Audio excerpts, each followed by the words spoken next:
Hello everyone. आज का ये जो वीडियो है आईबीए बुलेटिन 1993 में जो पब्लिश हुआ था उसमें क्लियर कट लिखा हुआ है कि बैंक का जो पेंशन स्कीम है वो आरबीआई और सेंट्रल गवर्नमेंट के रूल्स के हिसाब से है, सेम है। बैंक पेंशन स्कीम और आरबीआई पेंशन स्कीम सेम है, क्लियर कट लिखा हुआ है। चलिए मैं आपको बुलेटिन दिखाऊंगा। इसका पहले कि हम वीडियो शुरू करें, अगर आप अभी तक हमारा चैनल को सब्सक्राइब नहीं किया है तो प्लीज़ सब्सक्राइब कर दीजिएगा, ताकि हम जो भी वीडियो बनाएंगे उसका जानकारी आपको मिलते रहेगा। चलिए शुरू करते हैं आज का वीडियो।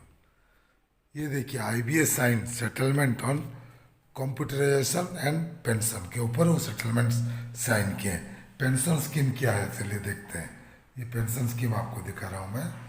पेंशन स्कीम जो है इसमें है, in term of the bank pension settlement the existing bank employees can opt for pension as a second benefit in lieu of employees contribution towards provident fund. ये लिखा है आईबीए का bulletin में।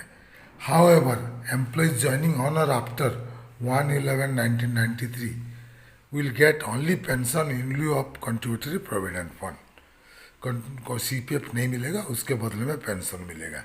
The pension benefit will also be available to ex employees who retire on or after 1/11/1986 provided they surrender the employer's provident fund contribution together with interest and further 6% interest. ये देखिए नीचे last line देखिए, IBA bulletin नवंबर 1993 का है, clear cut. Next में और क्या था चलिए देखते हैं। ये देखिए जो स्कीम में क्या क्या लिखा हुआ है। This amount for the period the money remained with them, जो इंटरेस्ट का। द पेंशन स्कीम पर बैंक, ये क्लियर कट, ये जो इम्पोर्टेंट चीज़ है, द पेंशन स्कीम पर bank employees will be the same as it is for central government employees and employees of the Reserve Bank of India.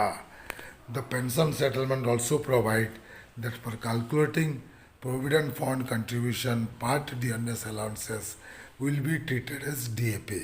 उसके आगे और भी बहुत सारा है, लेकिन हमारे लिए कोई ज़्यादा इम्पोर्टेंट अभी नहीं है। सेटलमेंट ऑन कंप्यूटराइजेशन के ऊपर है और वो पर्सन जो हमारा इम्पोर्टेंट है उसको एक बार मैं और दिखा दे रहा हूँ आपको शॉर्ट करके। ये देखिए, पेंशन स्कीम पर employees will be, bank employees will be the same as it is for central government employees and employees of the Reserve Bank of India. Clear cut IBA bulletin नवंबर 1993 में ये लिखा हुआ है। फिर भी आईबीए बोलता है कि पेंशन ऑब्जेक्शन का प्रावधान नहीं है, तो आरबीआई का भी तो नहीं था, कैसे आप आरबीआई का पेंशन ऑब्जेक्शन किए फिर? तो अगर आप आरबीआई का और बैंक का पेंशन सेम है तो आपको पेंशन ऑब्जेक्शन बैंक में भी देना पड़ेगा, आरबीआई को जैसे दिए हैं। तो ये हमारा ग्राउंड हो सकता है, कोर्ट में इसको पेश करना चाहिए, बताना चाहिए कि आरबीआई खुद एडमिट किया है कि बैंक का जो पेंशन स्कीम है वो सेम सेंट्रल गवर्नमेंट का जो है और रिजर्व बैंक का है उसी तरह है। तो चलिए, ये था आज का वीडियो। अगर हमारा वीडियो आपको पसंद आया तो प्लीज़ इसको लाइक कीजिए, शेयर कीजिए। आपका कुछ मतामत है तो कमेंट सेक्शन में ज़रूर दीजिएगा। और अगर अभी तक हमारे चैनल को सब्सक्राइब नहीं किया है तो प्लीज़ सब्सक्राइब कर दीजिएगा, ताकि आगे हम जो भी वीडियो बनाएंगे उसका जानकारी आपको मिलते रहेगा। Team Amey Kumar Mishra, thank you.